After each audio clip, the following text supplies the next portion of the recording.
everyone, my name is Ellie, and last time on Off the Shelf, Elizabeth mentioned the Tristan Strong series, and that got me thinking that I should just talk about other books that are from the same publishing imprint that the Tristan Strong series is, and that publishing imprint is Rick Riordan Presents.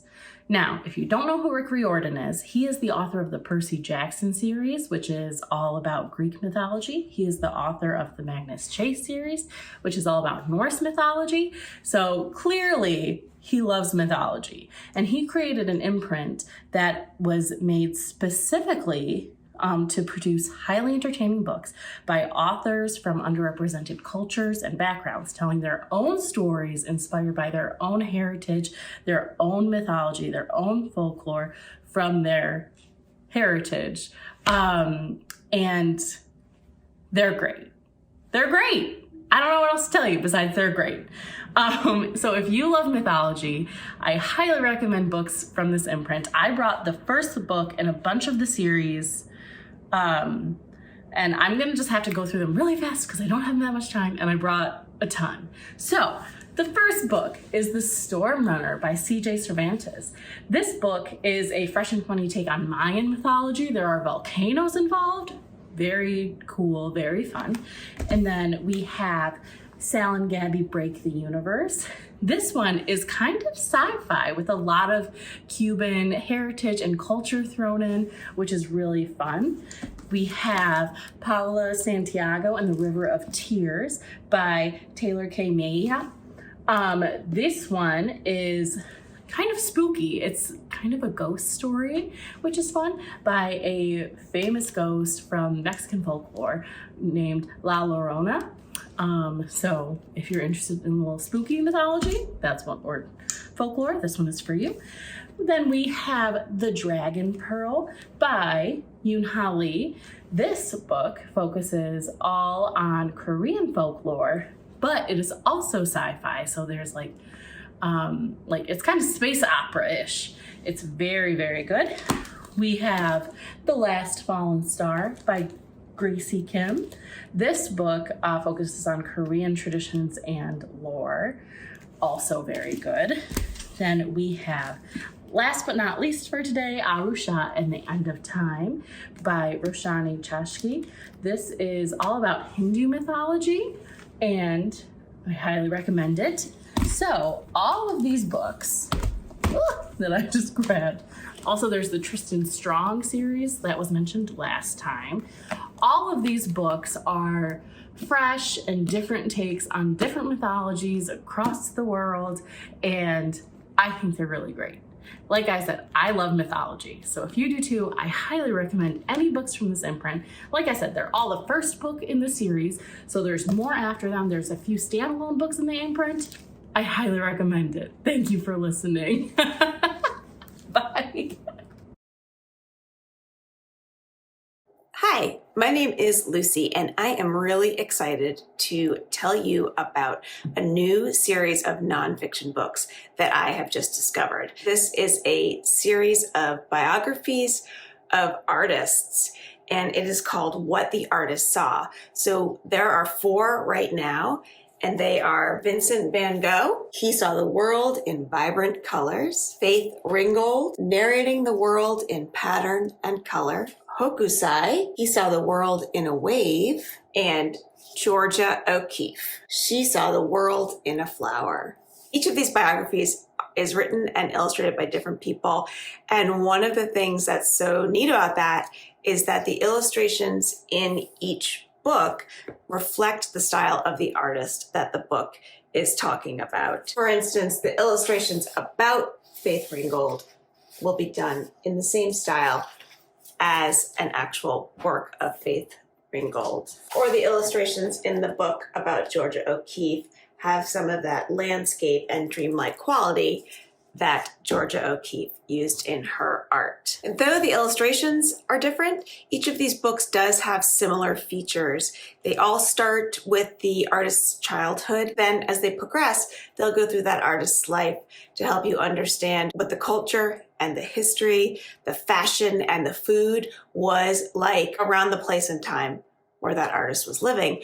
And then you can learn where someone lived and what they did and what their family was like, how all of that influenced the art that they created. Another thing in each of these books that is fun is that each book includes some prompts for you to create your own art in the style of the artist that you're reading about. Or even if it's not a question about creating art, it could be a question that makes you think about the environment around you or what might influence what you create. The questions in the book differ depending on the artist. They reflect the artist's style, but they also reflect the different stages that an artist might have gone through to get to that style. And as you read these biographies, you realize that though they may be about art and artists, they are also about other particularities. For instance, the Faith Ringgold biography talks a lot about social movements around Faith Ringgold, like the fight for civil rights in the United States, and how that had a big part in changing the way that she created and presented art. These books also might prompt you to learn more about an artist that you read about in a particular book, or an artistic technique that the artist is using, or maybe art in general, maybe a time and place that you read about. When you get to the end of each book, there will be a timeline with replications of some of that artist's work. And then there will be more prompts and another set of ideas for things that you can try at home if you liked what you learned about the artist. Each book also has a glossary at the end. So if there were terms that you weren't familiar with while you were reading it, it's all laid out for you right there. If you choose to read all the books in the What the Artist Saw series, you'll have an opportunity to compare and contrast the different ways that these particular people became artists. And you can see how some of them had barriers in the way to becoming that, and some of them were provided with artistic education right from the beginning. One thing I learned when I was looking at all of these books is that each of these artists is a storyteller, and they are telling a story about the world around them and a story about their lives through the art that they created. And so as they tell their stories through art, you are provided with a set of books to learn those stories yourselves. So I hope that you give this series a try, What the Artist Saw. What did the magician say to the fisherman? Pick a cod, any cod. Well, I've picked out 4 brand new books available from the library that are all about boats, islands, and the water. Up first, we've got Dark Waters, a deliciously creepy story about 3 kids who get stuck on a mysterious island with their parents. But that's not even the scary part. They're on the run from the Smiling Man, someone with an axe, and a large sea monster in Lake Champlain. Now, this is the second book in the series, but you can dive right in with this book and you won't be lost. Up next, we've got Between the Lighthouse and You, the story of Alice, whose mother has died, and Alice periodically loses her ability to speak. She convinces her whole family to take a vacation on an island off the coast of Florida. Now, everyone on the island has the ability to communicate with the dead, and Alice is hoping for one last conversation with her mother. Along the way, she meets Leo, who's communicating with his grandfather.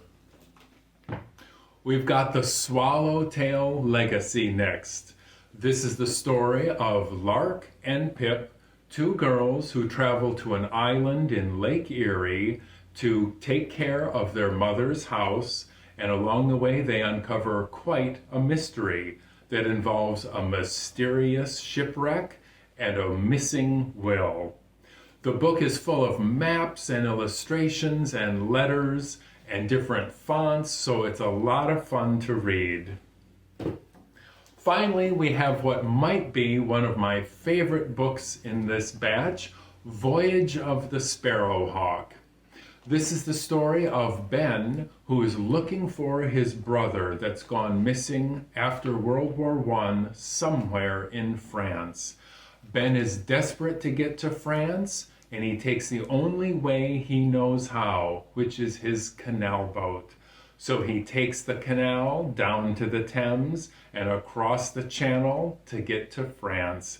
He's got many adventures that he faces along the way, and he picks up his friend Lottie and 2 dogs, and Lottie has a secret all her own. But watch out for Police Constable Skinner, who just won't let up. And there you have 4 wonderful books all about boats, islands, and the water. And I've got one last riddle for you. What did one ocean say to the other ocean? Nothing. They just waved. And I think I see a big wave coming now. Well, those are all the books we have. I hope you enjoy them.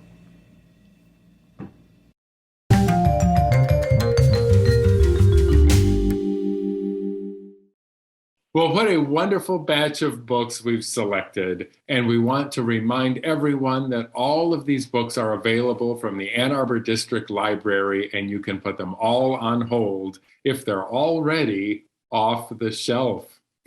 Lucy, Ooh. I loved the books that you picked out. We have so many new books coming in. It's great to see these books about art and what people are doing these days. I also really did love how the artwork was different for each one to match each artist. I think that was probably the coolest aspect, in my opinion, of those books. So very good find, Lucy. Well, yeah, I learned a lot from them, and I didn't know anything about really like Faith Ringgold. I didn't know much about, it's just, there's a lot of great information in there. So I was excited to find those. And I like the way that they're all different. It kind of reminds me of yours, Ellie, like where each of your books is, or most representing a different culture. Like I think there's 2 that are in there Korean, but Yes, I think that's so such many. an interesting concept. I know, I love that. And I really want to read all of them. I love mythology, so I was really excited. Yeah, I honestly By what you haven't picked. gotten a chance to read all of them because there's so Mhm. many of them and they keep coming Yeah. out. But the ones I Wow. have read, I have really enjoyed because I don't know. I feel like we get a lot of Greek and Roman mythology, which I do Mhm. love, but it's nice to glimpse other parts of the world. Yeah. And Christopher, I would like to thank you for your dedication to the craft. You had water thrown at you for your water themed books, and the people of Ann Arbor, thank you. It felt very Muppet Show. Yeah. I also appreciated your jokes, your open and close. That was nice.